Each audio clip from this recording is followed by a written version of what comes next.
아멘. 오늘 말씀의 제목은 화목의 복음입니다.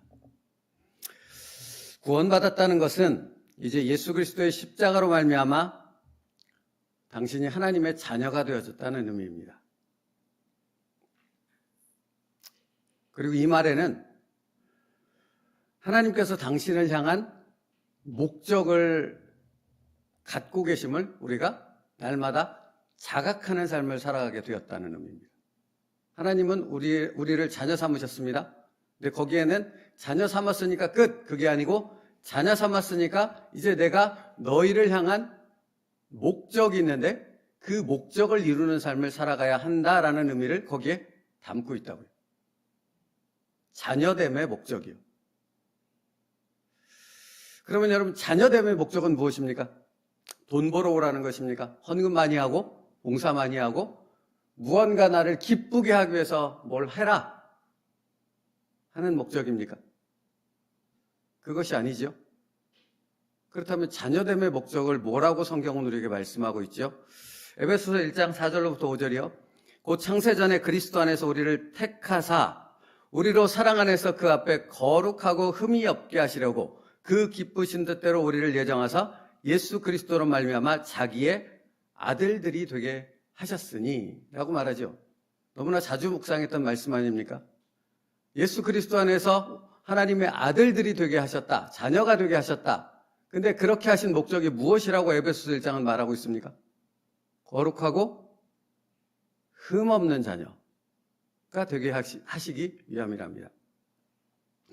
당신을 향한 하나님의 자녀됨의 목적은 거룩하고 흠없는 자녀가 되게 하는 것입니다. 그것이 하나님의 궁극적인 목적입니다. 그러면 여러분, 거룩하고 흠없는 자녀란 무엇입니까?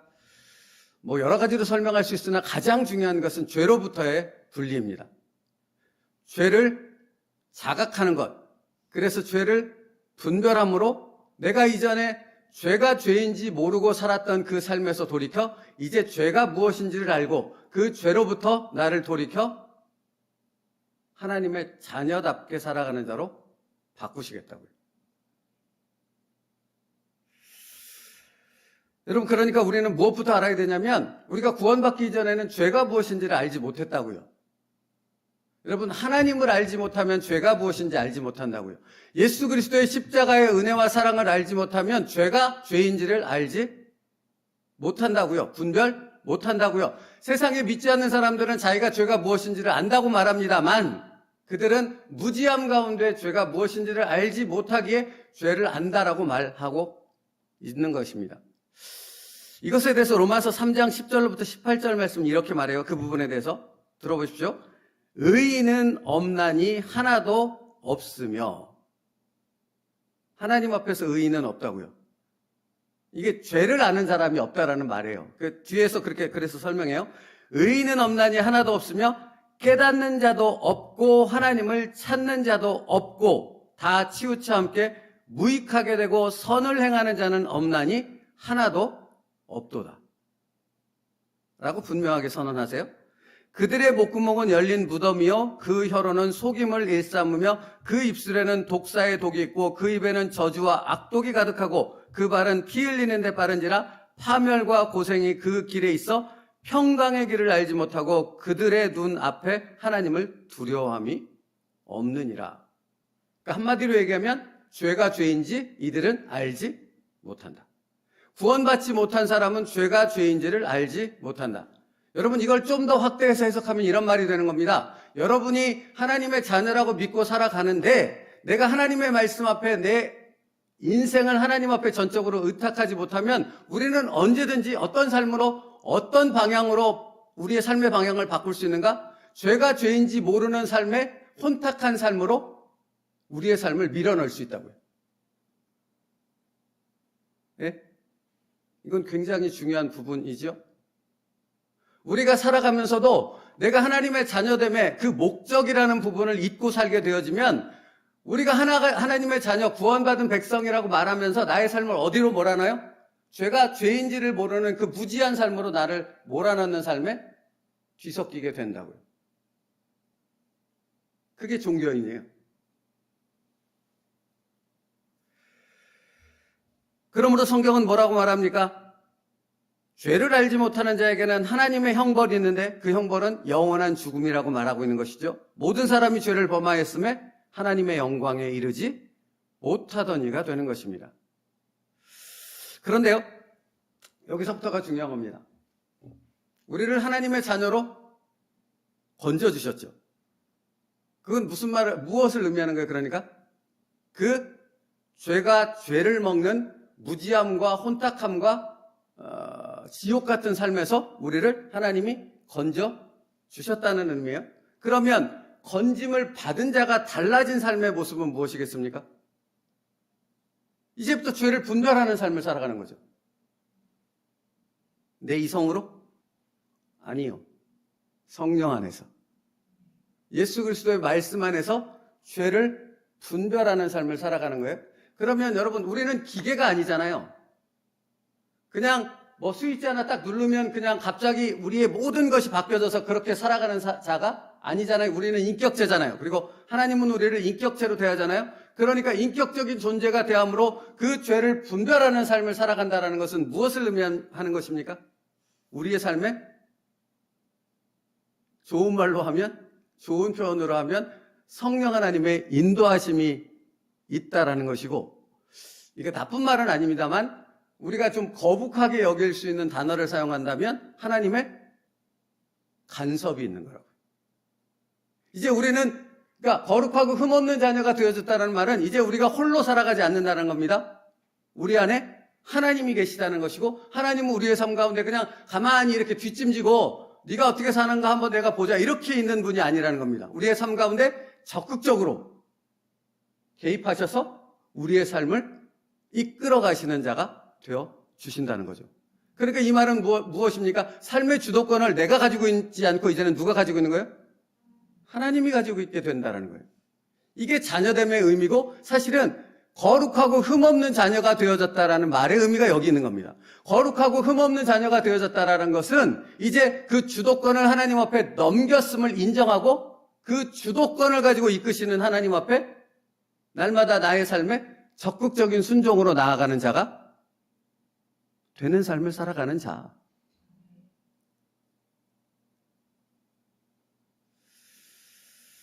그래서 곧 창세전에 그리스도 안에서 우리를 택하사 우리로 사랑 안에서 그 앞에 거룩하고 흠없는 자녀가 되어졌다고 말하는 것입니다. 근데 여기서 그러니까 에베소서 1장 4절에 이 말씀에 우리가 놓치지 말아야 될 중요한 표현이 하나 있어요. 곧 창세전에 그리스도 안에서 우리를 택하사 우리로 사랑 안에서 그 앞에 거룩하고 흠없게 하시려고 라고 말하잖아요. 그러니까 거룩하고 흠없는 그 부분에 너무 초점을 맞추지 말고 그것을 이루기 위해서 그 앞에 뭐라고 표현하느냐라는 부분인 거죠. 뭐라고 지금 제가 읽어드렸어요? 그리스도 안에서 우리를 택하사 우리로 사랑 안에서 라고 말하고 있는 것입니다. 그러니까 우리의 삶의 간섭하심을 통해 우리를 거룩하고 흠없는 자녀로 만들어 가시는 하나님의 기본적인 그 모든 인도하심은 어디에 있어요? 뭐에 포함되어 있어요? 하나님의 사랑 안에 포함되어 있다는 겁니다. 그래서 시작된 것이 예수 그리스도의 십자가 사랑으로 우리의 구원이 시작되고 완성되어진 것이죠. 그러니까 여러분, 그러니까 자녀됨의, 거룩하고 흠없는 자녀됨의 그 목적이 무엇인가를 제대로 아는 사람은 무엇을 누리는 거예요? 하나님의 간섭하시는 삶을 통해 무엇을 더 충만하게 느끼는 거예요? 하나님의 한없는 사랑이 무엇인가를 그 사랑 안에서 누리게 되는 거죠. 주일날도 말씀드렸습니다만 자녀가 부모를 모르면 부모님이 나를 미워해, 맨날 간섭하고 뭐 하지 말라는 말만 하고 나를 힘들게 해, 이렇게 말하지만 사실은 부모의 마음을, 진자리 마른자리, 부모가 가지고 있는 그 한없는 사랑의 그 마음을 아는 자녀는 그것을 전혀 다르게 보는 거죠. 다르게 느끼는 거죠. 마찬가지라는 것입니다. 하나님의 마음, 하나님의 이 거룩하고 흠없는 자녀됨의 그 목적이 무엇인가를 제대로 아는 사람은 하나님의 간섭하시는 삶 속에서 오히려 그 안에서 은혜를 누리며 그 안에서 평강을 누리게 되는 삶을 살아가는 거죠. 이게 다른 것 아닙니까? 그래서 화목의 복음이에요. 화평의 복음이라고. 그러니까 여러분 거룩하고 흠없는 자녀됨의 삶을 살아가는 사람들은 어떤 사람입니까? 날마다의 삶에서 하나님의 그 한없는 사랑을 누리며 살아가는 자들이라는 의미예요. 그러면 이 시간 지금 물어야 됩니다. 나 스스로에게. 나는 어제 하나님의 그 하나없는 사랑을 누리며 살았는가라는 것입니다. 늘 방해가 있죠. 그것을 방해하고 그것을 회방하는 요소들이 있지 않습니까? 삶의 고단함이 그럴 것이고, 뭔가 가시처럼 나를 괴롭히는 자들이 그럴 것이고, 상황들과 여러 가지 것들은 나를 우겨싸면서 이렇게 휘몰아치면서 무엇을 보지 못하게 하는 거예요? 바람과 풍랑은 보되 주님은 보지 못하게 하는 거지 않습니까?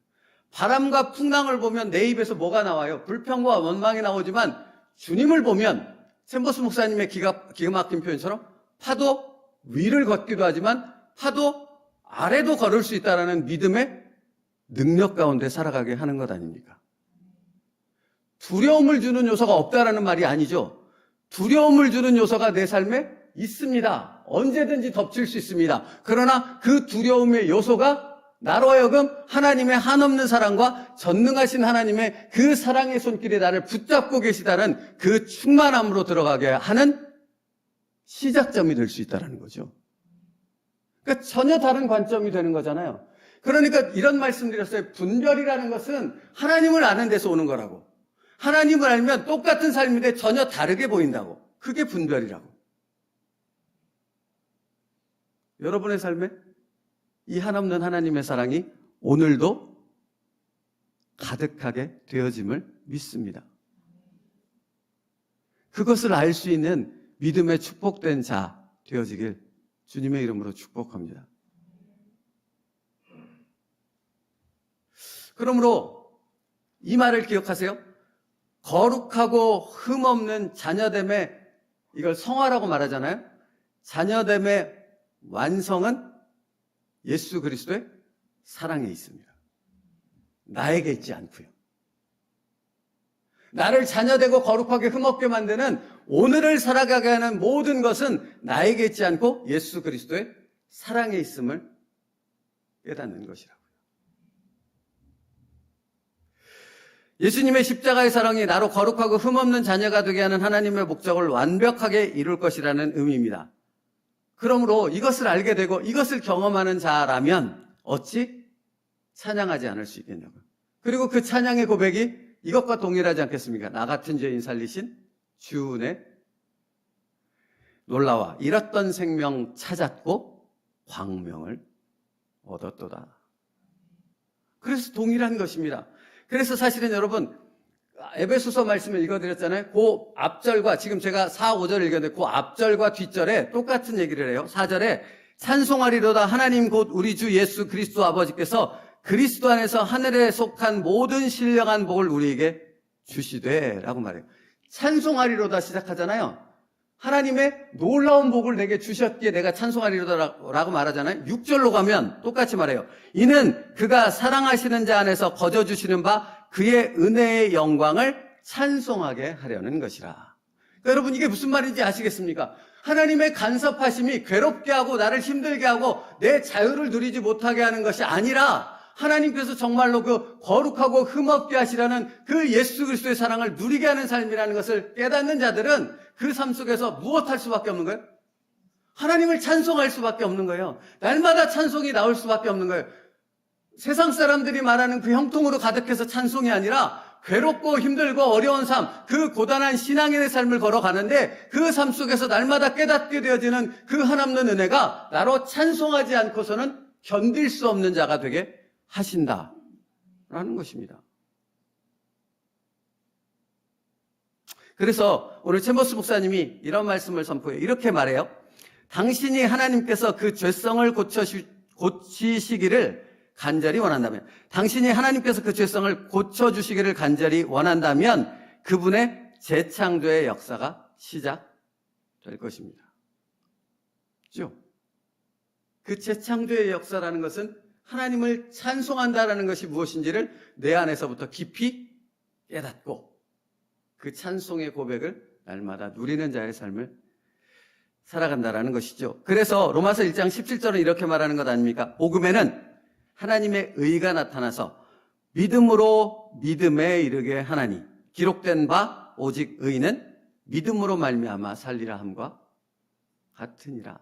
여러분, 그러니까 이 말씀은 참 오묘하다니까요. 믿음으로 믿음에 이른대요. 예? 맞지 않습니까? 믿음에 이르는 게 맞아요. 예수 그리스도의 십자가로 예수 그리스도의 한없는 그 십자가의 사랑을 찬양하는 자의 충만함을 누리는 자의 은혜를 누린다라는 거예요. 믿음에 이르러요. 그래서 샘버스 목사님 표현 읽어드리고 말씀 정리할게요. 작은 구석에 지옥을 만들어둔 천국은 없습니다. 같이 공존할 수 없다고요. 하나님께서는 당신을 순결하고 거룩하며 의롭게 만들기로 하셨습니다. 그분은 당신이 한순간도 성령의 세심한 간섭에서 벗어날 수 없게 하십니다. 하나같이 정말 너무 딱 맞는 얘기 맞죠? 그분은 당신에게 죄를 알려주실 때 당장 심판을 받도록 재촉하십니다. 여러분, 이게 우리의 삶이라고요. 그리고 이게 우리의 은혜의 원천이 되어진다고요.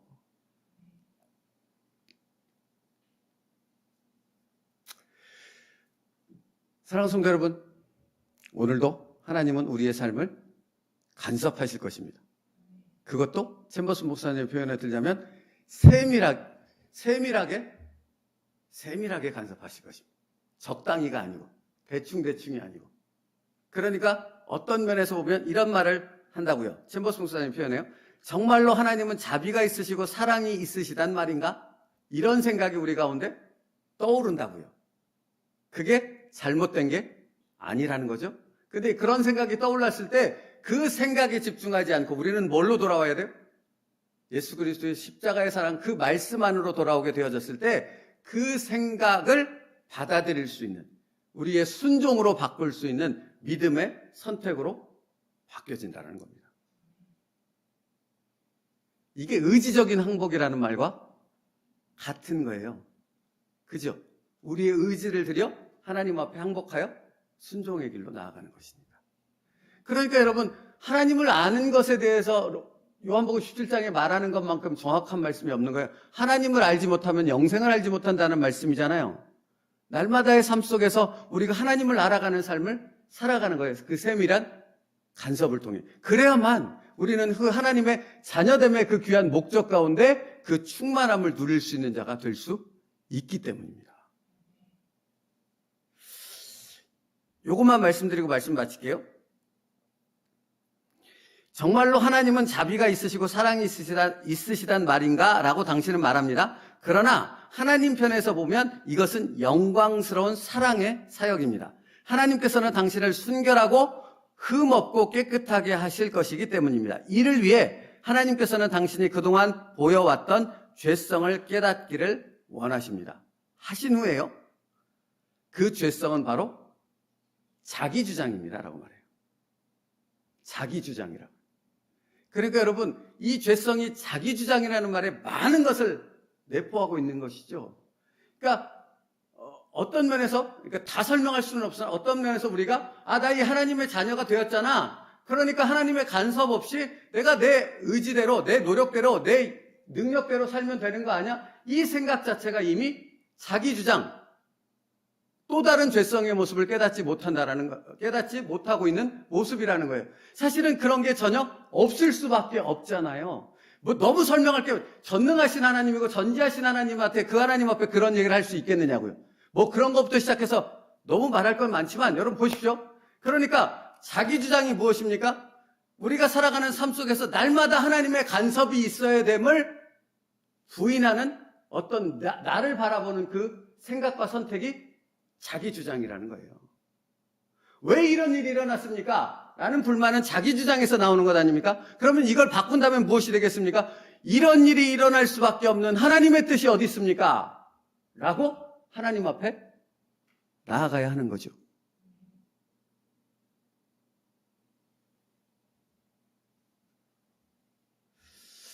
그러니까 여러분, 그렇게 되어졌을 때 그 은혜의 기품을 깨닫게 되어지는 거죠. 그리고 그 기품을 깨닫게 되어지는 자만이 다윗이 떠올랐어요. 법궤가 들어올 때 옷이 벗겨지도록 춤을 췄던 다윗. 여러분 근데 아십니까? 이 사건을 그 사건만으로 보면 안 되는 거잖아요. 그 앞에 법궤를 들여올 때 우사가 만졌다가 죽는 베레스 우사 사건을 기억해야 되는 거잖아요. 실패가 있었죠. 좌절이 있었죠. 다윗의 열심이 있었고 하나님을 향한 충성심이 있었는데도 불구하고 엄청난 실패와 좌절을 맛본 것 아닙니까? 그러나 그것이 하나님의 뜻 안에서 다윗은 해석이 되어졌던 거죠. 납득이 되어졌던 거죠. 그러니까 법궤가 들어올 때 춤추는 다윗이 되어질 수밖에 없었던 것이고, 이것을 알지 못했던 미갈은 그 다윗을 향해 손가락질하며 비웃음을 통해 하나님의 저주를 받게 되어지는 심판밖에는 갈 길이 없었던 것이죠. 여기에 극명한 차이가 있는 것입니다. 사랑하는 성도 여러분, 그러므로 우리는 예수 그리스도 안에서 모든 것이 아멘이요, 모든 것이 순종의 첫걸음이 되어주는 줄 믿습니다.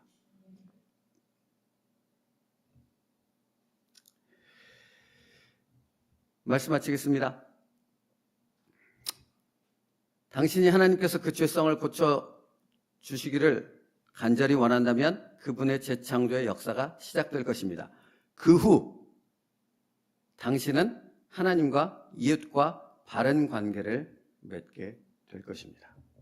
여러분, 그러니까 하나님을 알면 우리의 삶에는 끊임없이 그 알을 통한 삶의 변화로 이어질 수밖에 없는 거죠. 오늘도 우리를 바꾸시는 그 하나님의 손길에 나를 맡겨드릴 수 있는 적극적 믿음의 순종이 여러분 가운데 있기를 간절히 소원합니다. 기도하겠습니다. 이전 것은 지나갔으니 보라 새 것이 되었다 말씀하십니다. 새 것이 된 것이 무엇인가를 우리의 삶을 통해 더욱 깊이 깨달아가는 믿음의 사람들 되게 하여 주시옵소서. 우리가 예수 그리스도의 사랑 안에서 거룩하고 흠없는 자녀됨의 길을 걷기 위해 하나님의 자녀됨의 삶을 이제 시작했다라는 것을 알게 하셔서 우리의 삶의 모든 부분 가운데 세밀하게 간섭하시는 그 하나님의 손길을 찬양하게 하여 주시옵고, 그 손길 앞에 나를 온전히 의탁함으로 그 하나님의 영광을 드러내는 하나님의 복된 자녀들 되게 하여 주시옵소서. 예수님의 이름으로 기도 올려옵나이다. 아멘. 찬송가 200